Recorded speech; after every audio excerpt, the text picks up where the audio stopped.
No século XIX, o engenheiro norte-americano Frederick Taylor propôs um novo método nas linhas de produção. Em vez de um trabalhador desempenhar várias funções na produção de mercadorias, ele implantou a divisão do trabalho, em que cada operário desempenharia uma única e repetitiva tarefa.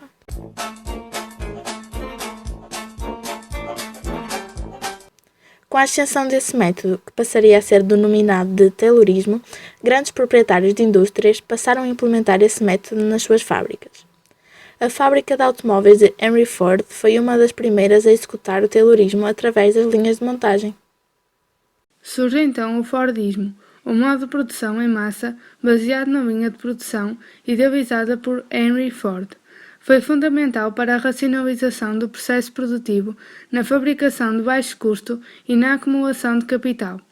Usado como modelo de gestão da segunda revolução industrial, o Fordismo perdurou até meados da década de 1980. Com a ânsia de produzir uma maior quantidade num tempo reduzido, puseram-se em causa os direitos humanos dos trabalhadores que trabalhavam durante muitas horas e muitas vezes sem pausas. Até ao século XIX, existia um predomínio no setor primário, nomeadamente na área da agricultura, pois a maior parte das pessoas viviam das atividades campestres. Além disso, existia uma certa discriminação ao sexo feminino, pois nesta altura o papel das mulheres era de donas de casa, enquanto os homens trabalhavam para sustentar a sua família.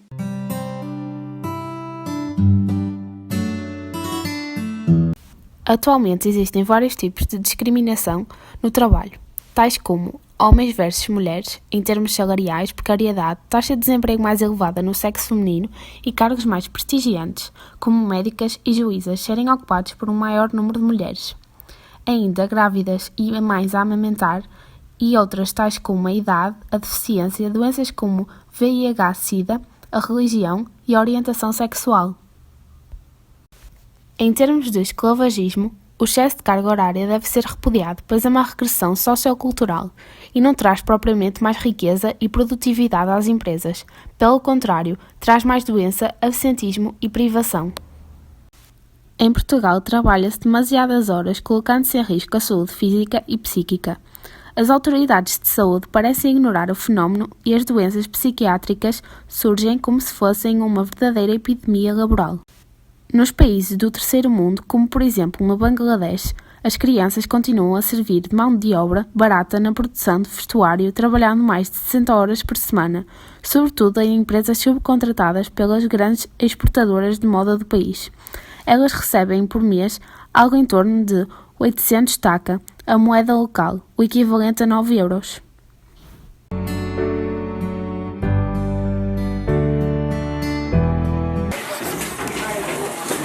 O seu salário não lhe permite arrendar casa sozinho. 2,500. Quarter room. Only one room. কয়জন থাকো এখানে? এখানে আমরা ভাই দুইজন থাকি এখানে, উনি ওনার ফ্যামিলি আর আমি এখানে থাকি।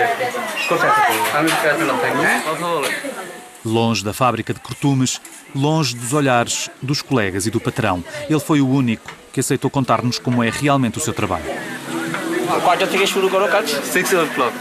6টা থেকে শুরু করো কয়টা পর্যন্ত? 6. Doesn't have a day to stop to rest. না, ছুটি নেই. No holidays. Holidays working. A lei do Bangladesh define um teto máximo de 48 horas de trabalho semanais, com um dia de descanso. Mas aqui, longe das fábricas visitadas pelos compradores ocidentais, a lei não se aplica. না, কন্ট্রাক্ট করা একই সাথে। মৌখিক কন্ট্রাক্ট। হ্যাঁ, verbal contract, know that paper. কাগজপত্র no. No security. No security. Em cada 3 bengalis está desempregado. Para manter o emprego, Abdul Halim aceitou trabalhar em condições ilegais, apesar dos riscos que corre. Porém, a pele mata em Hazaribagh. Há 2 anos, numa das maiores fábricas de cortumes, morreram 3 trabalhadores, asfixiados por monóxido de carbono. Em abril de 2012, outro trabalhador morreu, eletrocutado.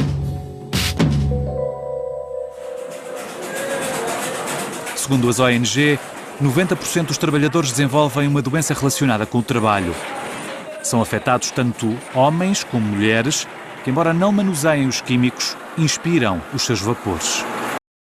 O impacto da tecnologia no mercado de trabalho pode ser sentido por todos. Ao entrar numa pequena loja de rua, apercebemos muitas vezes que os lojistas usam ferramentas tecnológicas para executar as suas atividades.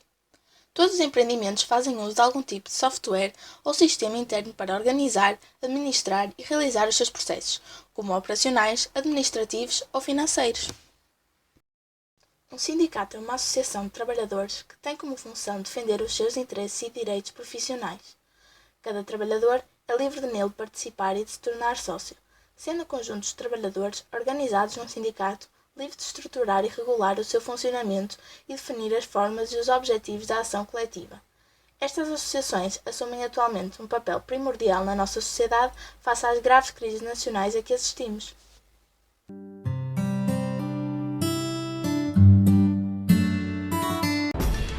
Nesta escola de Carnaxide deveriam ter ido ao exame de Filosofia entre 5 e 10 alunos do 11º ano, mas, devido à greve, por não terem sido lançadas as notas, apresentaram-se mais de 30 estudantes. O presidente da secção regional do Centro da Ordem dos Médicos considerou utópico o objetivo do governo de recuperar as cirurgias em atraso devido à greve dos enfermeiros. Os enfermeiros cumprem hoje o terceiro de 5 dias de greve nacional. Contam com o apoio do PCP e do Bloco de Esquerda no braço de ferro com o governo.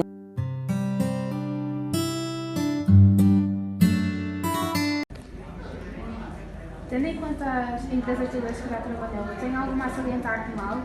Alguma coisa que aconteceu que tivesse menos bem? Sim, houve algumas situações, outras empresas anteriormente onde eu trabalhei, onde o facto de ser sindicalizada era discriminada. Inclusive, eu cheguei a ter reuniões com a chefia que queriam que eu mudasse de sindicato. E qual foi a sua posição perante isso? Foi manter-me de acordo com os meus ideais e com as minhas ideias. Manter-me onde eu me tinha já associado. E pelo que sei, mudou de emprego. Como é que foi essa transição? Mudei de emprego, uma área completamente diferente. Tem sido uma boa transição no sentido de crescer. Estou neste momento numa empresa, nenhuma empresa é perfeita, não é? Onde me sinto valorizada, mas não paga à medida do meu trabalho.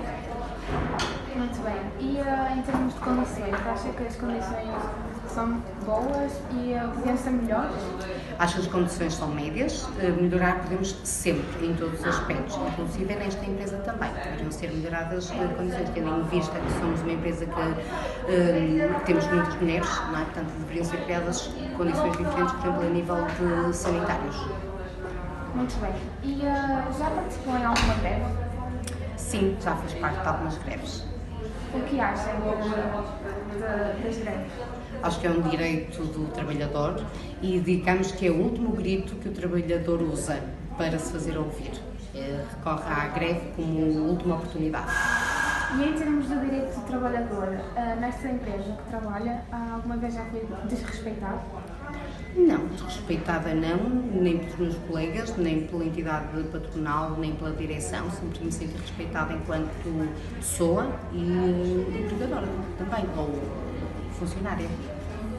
E sabe que na atualidade há muitas greves e manifestações marcadas. Acha que o regresso de uma ditadura seria benéfico para a situação atual do país? Acho que uma ditadura nunca será benéfico para ninguém. Portanto, independentemente do número de greves que há, a solução será criar melhores condições, não mudar de regime.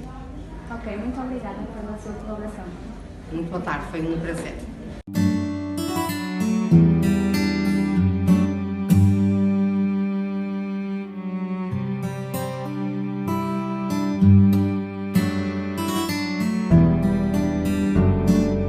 Onde trabalha atualmente? Pertence ao setor público ou privado? Privados. Há quanto tempo trabalha neste local? 3 anos. Certamente conhece os direitos do trabalhador. Consegue dizer-nos se os seus direitos enquanto funcionário desta empresa já foram em alguma circunstância desrespeitados? Não. Nunca foram. E sabe também que pode haver situações ao longo do seu trabalho que podem incomodar, nomeadamente as relações entre colegas, patrões e tudo. Já se encontrou em alguma circunstância destas? Já. Pode-nos dizer assim o que é mais incomoda? É assim, nós trabalhamos com pessoas de várias idades, com pessoas bastante diferentes, com ideias diferentes, e é normal, e ainda por cima no sítio onde há muitas mulheres, é normal que às vezes, até pela pressão do nosso trabalho, que às vezes não concordemos umas com as outras, e de vez em quando há aquelas picardias, mas depois são coisas que passam, nada de específico. Acho que em qualquer emprego isso acontece. E essa pressão sente por parte também do seu patrão? Nenhuma, querida. Nenhuma? Não. Muito bem. Já alguma vez aderiu a alguma greve? Não. Nunca teve necessidade disso? É assim, a necessidade nós temos. Primeiro, não sou sindicalizada. Não sou contra a greve. Acho que sim, que as greves têm que ser feitas, até para nós poder, mesmo que elas não deem em nada, nós temos que fazer alguma coisa, não é? Porque se não fizermos, então pior. Mas não, nunca haveria nenhuma greve, porque no sítio onde nós estamos não se implica essa parte. Okay. E enquanto trabalhadora e com a relação dos seus colegas, sente assim alguma competitividade e se sim, se é saudável? É assim, competitividade na nossa área sempre estamos na área comercial. Temos sempre tendência para competir, ou seja, uma ser melhor do que a outra, ou... Nós aqui, no departamento onde estamos, isso na área comercial acontece sempre. E depois já há aquelas pessoas que, por ganância ou não se importam com o colega do lado. Aqui nós não temos muito isso porque, primeiro, já somos todas muito acrescidas. Nós estamos todas de uma faixa etária a partir dos 40 anos praticamente. Somos pessoas mais maduras e claro que há aquela competitividade. Eu gosto sempre de ser a melhor, toda a gente gosta de ser a melhor. Agora, o ser melhor não implica nós calcarmos o colega ou o parceiro do lado. E tendo em conta a situação atual do mundo do trabalho, de quantidade de greves marcadas, manifestações e de vigílias, acha que o regresso de uma ditadura seria benéfico para pôr um ponto final nesta situação? Porquê? Olha, querida, vou-te responder aquilo que o meu pai me respondeu outro dia, que tem 74 anos. Se viessem para cá, para aí 60 Salazares, era capaz de adiantar. Agora, neste momento, acho que não. A situação está assim tão mal no seu ponto de vista? Está, sim. Eu não vejo... Primeiro, o português já é um povo que não está satisfeito por norma. Mas, de qualquer das formas, nós somos um país em que trabalhamos muitas horas e somos mal remunerados. É isso que sente neste... Sim. Quando os próprios patrões, não estou a falar do meu em questão, mas vários, bastante conhecidos, que dizem que pagam-nos muito para o trabalho que fazemos quando nós ganhamos nada nenhuma. Muito obrigada.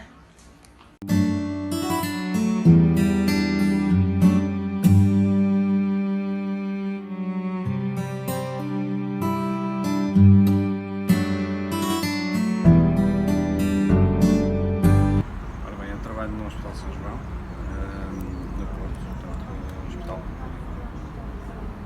Certamente conhece os direitos do trabalhador. Consegue dizer-nos se os seus direitos enquanto funcionário deste hospital já foram em alguma circunstância desrespeitados?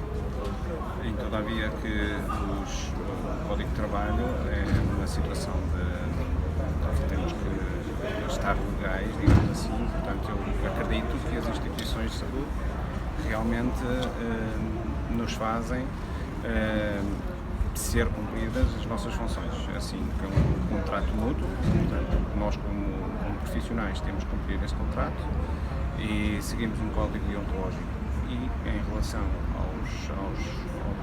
à entidade empregadora, neste caso o Estado, também esperamos isso deles, portanto parece-me ser cumprido. Já alguma vez recebeu um aumento no salário? Não, efetivamente não. Já alguma vez aderiu a uma greve?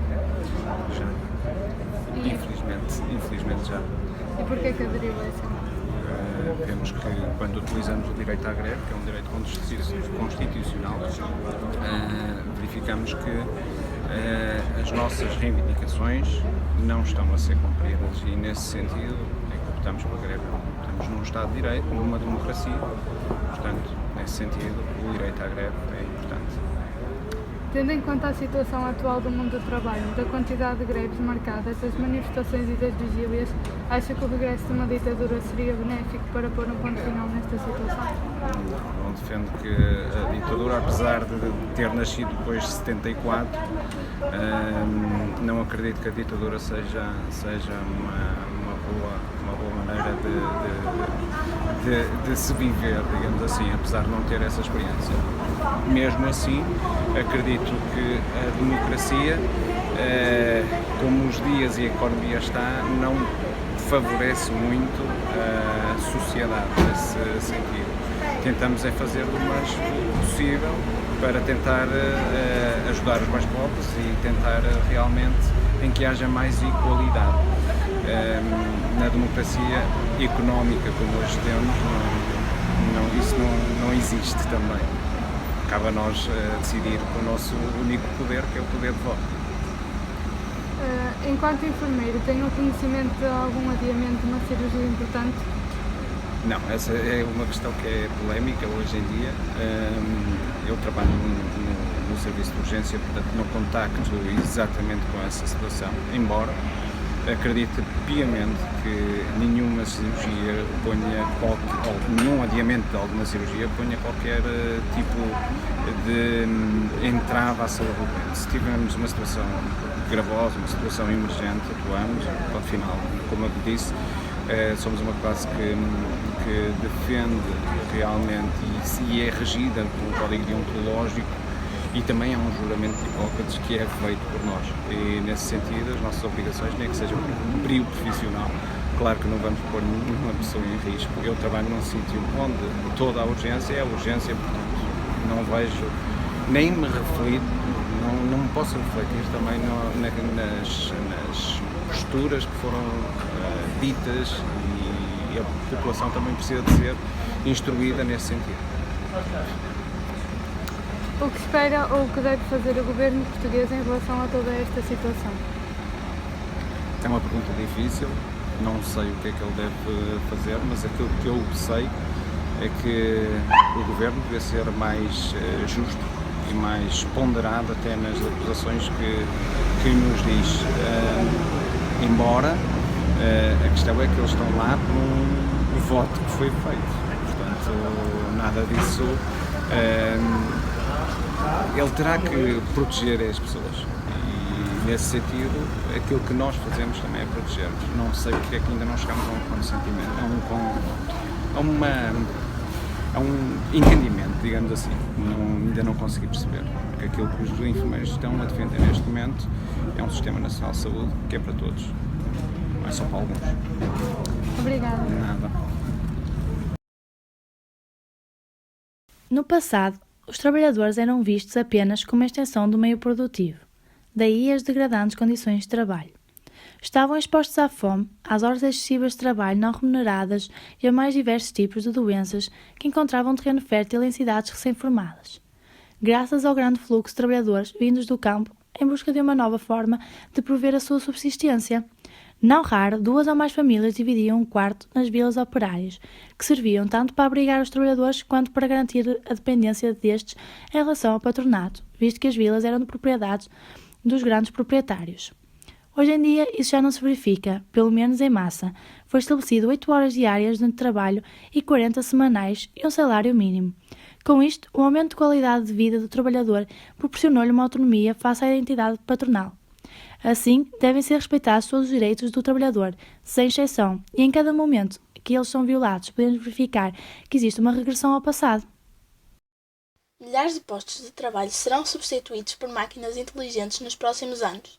Por outro lado, acredita-se que mais de metade das crianças de hoje irão ter empregos que ainda não existem. É a automatização a tomar conta do futuro. As tarefas que envolvem a repetição são aquelas que mais depressa serão substituídas.